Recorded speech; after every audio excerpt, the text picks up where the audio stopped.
नमस्कार दोस्तों।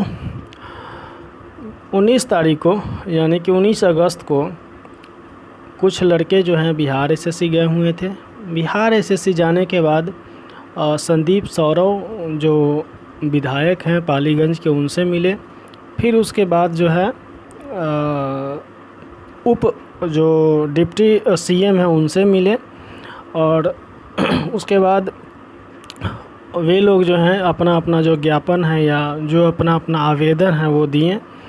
उसके बाद में उनसे कुछ देर बात हुआ। बात होने के बाद जो है चले आए। तो देखिए, सबसे पहले ये चीज़ हम आप लोगों को बताना चाहेंगे कि जो बिहार एसएससी है 2014 इंटर लेवल का वैकेंसी, उसमें कुछ लड़के जो फर्स्ट काउंसलिंग लिस्ट में जिनका नाम नहीं था, रोल नंबर नहीं था, वे लोग चाहते हैं कि सेकंड काउंसलिंग लिस्ट आए।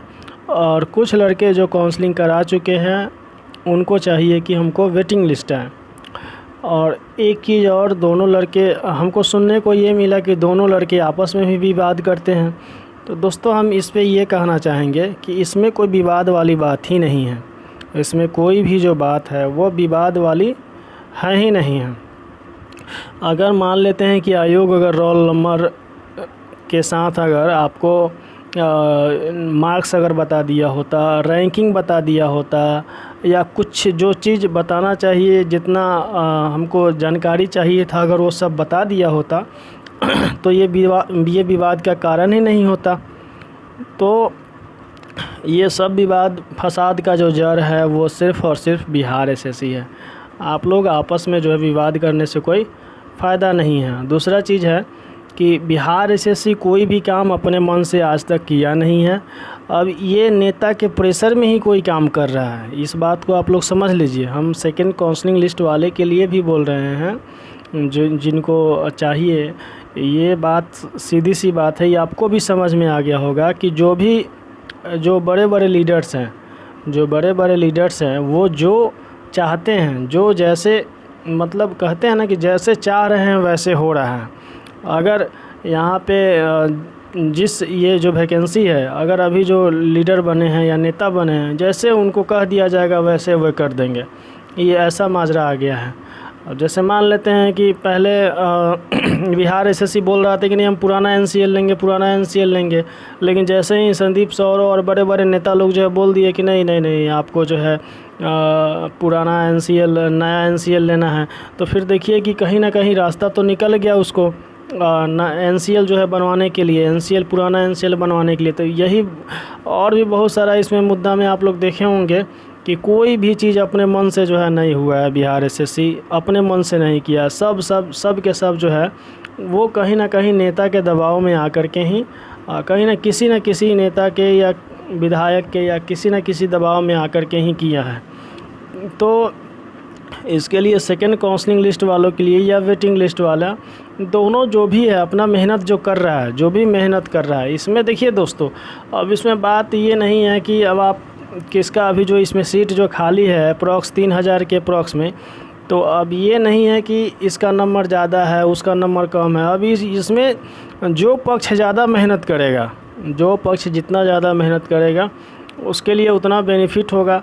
अगर वेटिंग लिस्ट वाला चाहेगा कि नहीं मेरा जॉब हो, या सेकंड काउंसलिंग लिस्ट वाला चाहेगा कि नहीं मेरे लिए लिस्टिंग आए, या जो मिसमैच वाला है अंगूठा क्या उसका फिंगर मिसमैच किया है, अब वे लोग चाहेगा कि नहीं मेरा हो, तो जो जितना मेहनत करेगा, जिस हिसाब से जो मेहनत करेगा उस हिसाब से हमको लगता है कि मिलने वाला है। इसमें कोई कोई जो है ना ये नहीं रह गया है कि हाँ आयोग अपने मन से कुछ करने वाला है। आयोग अपने मन से कुछ नहीं करने वाला है। आयोग अभी तक अपने मन से कुछ किया भी नहीं है। बस आयोग का यही एक जिद्दी है कि हम ना मार्क्स दिखाएंगे, ना आपका रैंकिंग दिखाएंगे। अगर ये सब चीज़ अगर दिखा दे, मार्क्स दिखा दे, रैंकिंग दिखा दे, तो फिर ये मामला जो है कोई दिक्कत ही नहीं होगा। नंबर कम आ रहा है, किसका ज़्यादा आ रहा है, इससे कोई मतलब ही नहीं रह जाएगा। मतलब कहने का मतलब है कि ये इतना करने का झंझट ही नहीं रह जाएगा कि हाँ हम आयोग के दौड़े या किसी नेता के पास दौड़ने का झंझट ही नहीं रह जाएगा। जिसका कम नंबर आएगा वो समझ जाएगा कि आया होगा, जिसका कम नंबर मान लेते हैं कि आया होगा, वो समझ जाएगा कि हाँ मेरा नहीं होने वाला है। लेकिन मेन जो है वही चीज़ है, आयोग ही इसके पीछे मेन रीज़न है। आयोग जो है जो भी काम किया वो सही तरीके से किया नहीं है। और दूसरा चीज़ है कि आप लोग जो है सेकंड काउंसलिंग लिस्ट वाले और वेटिंग लिस्ट वाले जो भी लोग हैं, भाई आप अपना अपना मुद्दा जो है रखिए वहाँ पे जाके। किसी दूसरे के ऊपर जो है कुछ भी बोलने से, एलिगेशन लगाने से कोई फ़ायदा नहीं है। मान लेते हैं कि वो भी अपना मेहनत कर रहा है, वो भी अपना मेहनत कर रहा है, 3 पार्टियाँ भी इसमें मेहनत कर रहा है। सेकंड लिस्ट के लिए ये सेकंड लिस्ट वाले के लिए ज़्यादा मेहनत नहीं कर रहा है, ये लोग कभी कदाल जो है जा कर के मिल रहे। वेटिंग लिस्ट वाला वेटिंग लिस्ट वाले जो है वे हमेशा जो है जा कर के मिल रहे हैं।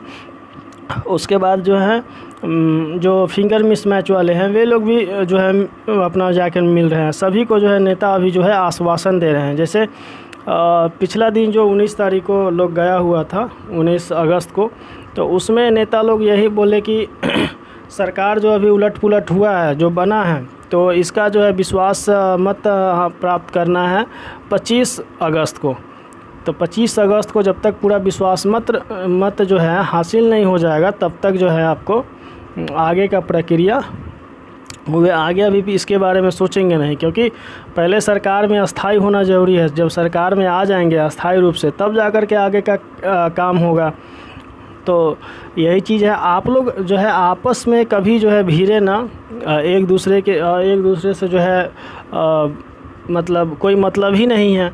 आप लोग अपने अपना काम कीजिए। सेकंड काउंसलिंग लिस्ट वाला है वो अपना काम कर रहा है, वेटिंग लिस्ट वाला है वो अपना काम कर रहा है, दूसरा है फिंगर मिसमैच वाला वो अपना काम कर रहा है, वो भी कोर्ट में केस उसका भी चल रहा है फिंगर मिसमैच वाले का। तो उन सभी चीज़ से कोई मतलब नहीं रह जाता है एक दूसरे से बोलने से, क्योंकि बहुत सारा कॉल्स आया कि हमको भैया वो बोल रहा है, वो बोल रहा है। बोलने से क्या होता है यार, जो भी है अपना अपना आप काम कीजिए। वेटिंग लिस्ट वाला अपना काम कर रहा है, सेकंड काउंसलिंग अपना काम कर रहा है, फिंगर मिसमैच अपना काम कर रहा है, तो इसमें क्या बोलना है एक दूसरे से? एक दूसरे से कोई मतलब ही नहीं है। दूसरा चीज़ है कि सब अपने अपने हक के लिए मेहनत कर रहा है, कोई कहीं भी जाएगा। मान लेते हैं कि अगर सेकंड काउंसलिंग लिस्ट आना चाहिए, इसके लिए कोई ये क्यों नहीं आवाज़ तो सब उठा सकता है। कोई अभी अगर मान लेते हैं कि जो पीटी में फेल है, तो बोला ना, जा कर के केस किया ना कि हाँ हमको पीटी में नंबर दिखाना है, तो पीटी वाला नंबर दिखाया गया सबको। वही चीज़ है, सब अपने अपने तरह से जो है सही है, कोई जो है गलत नहीं है। तो इसलिए जो है एक दूसरे से ज़्यादा जो है कोशिश कीजिए कि बकवास ना करे, बचे। तो मतलब एक दूसरे से बकवास करने से बचे और अपने अपने काम पे लोग ध्यान दीजिए। और एक चीज़ और है, जो भी सही होगा, मान लेते हैं कि जो मेरिट लिस्ट के आधार पे, जो नंबर के आधार पे सबको जो है सीट मिलना चाहिए, सबको सीट अलॉट होना चाहिए और एक भी सीट खाली ना जाए। ये कोशिश कीजिए कि इसमें 13,120 जो सीट है, 13,120 सीट है, वो खाली ना जाए। वो खाली नहीं जाएगा तो ऑटोमेटिक है कि यहाँ से 3-3.5 हज़ार लड़कों को जॉब मिलना है। जब 3-3.5 हज़ार जो लड़कों को जॉब मिलेगा तो उसमें किसी को भी मिल सकता है।